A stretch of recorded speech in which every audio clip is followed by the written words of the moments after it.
Mentors versus coaches in public speaking. Well, coaches have the concept of a team standard, the tried and true way. This is the way to do it, or it's going to cost you the game. You're not going to make it.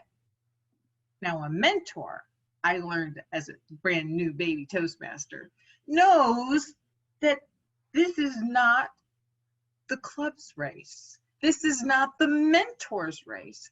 This is absolutely the mentee's race. It belongs to us.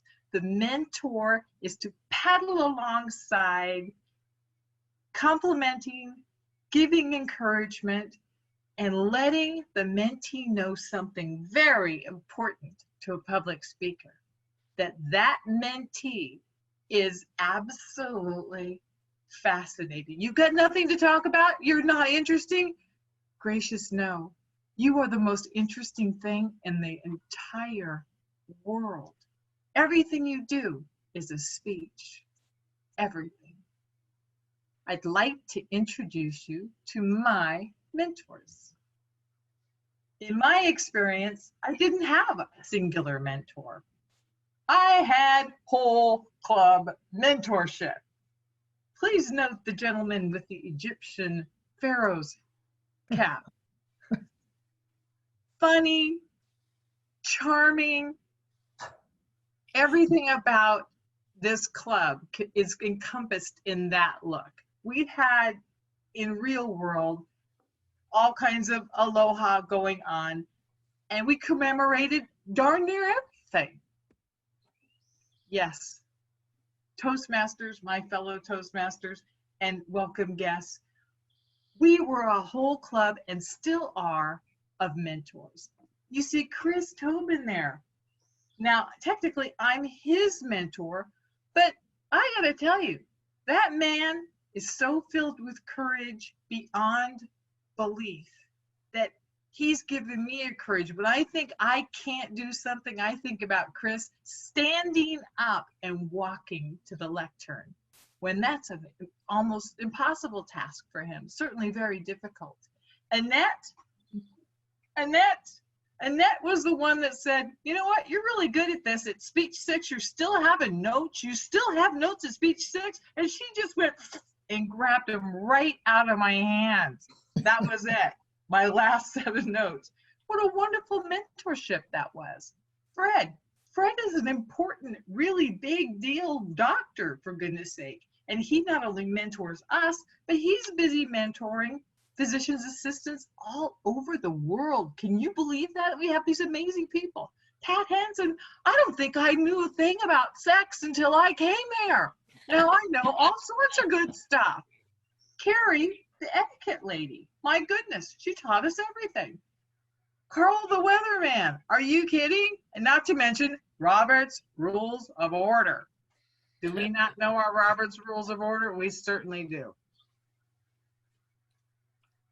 I learned how to fold sheets from a Marine right there up in the left-hand corner. Again, Dr. Fred. Caitlin Fossen, I was hoping she would be here today. She lit up our club with a light beyond belief of what she came up with and how she enhanced this club. I have another officer who told me as a mentee that he was going to make salsa. And I thought, okay, well, sure, this is his speech. He's welcome. He's an officer. He can do salsa if he wants to. And I think he said do salsa. And I realized he meant he danced. So he was going to give a word speech, a visual about the salsa dance. And I just suggested as his mentor, why not just dance? That man swept us off our feet. He just rocked it. Tom, I was hoping Tom would come. He showed up once, an experienced Toastmaster, with his speech called TBD, to be decided. What it was is that man did not really create a speech. He was flying off the seat of his pants, and he did a fabulous job explaining in the real world in his speech called TBD. He was organized, military, did everything by the book.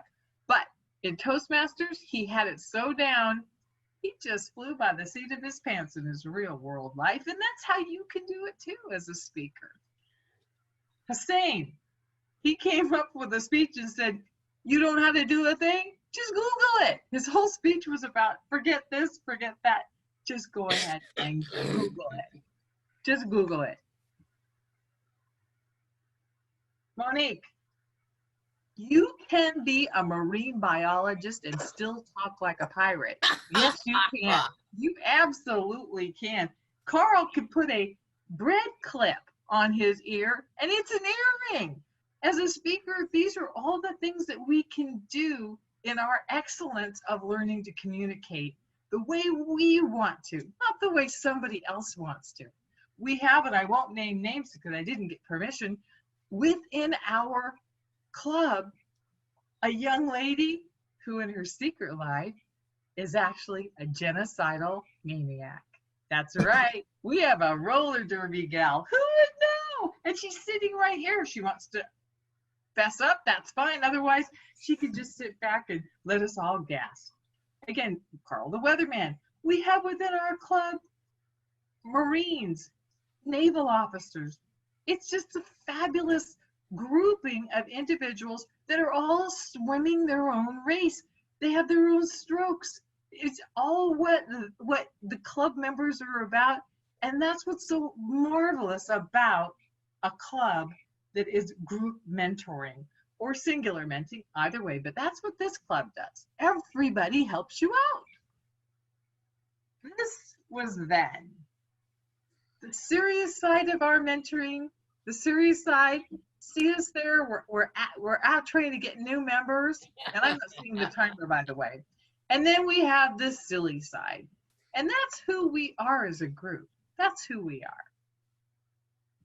We have now. This is an important thing to remember as a Toastmaster, that you never know when that camera's going to go off, so you better just smile through the whole meeting.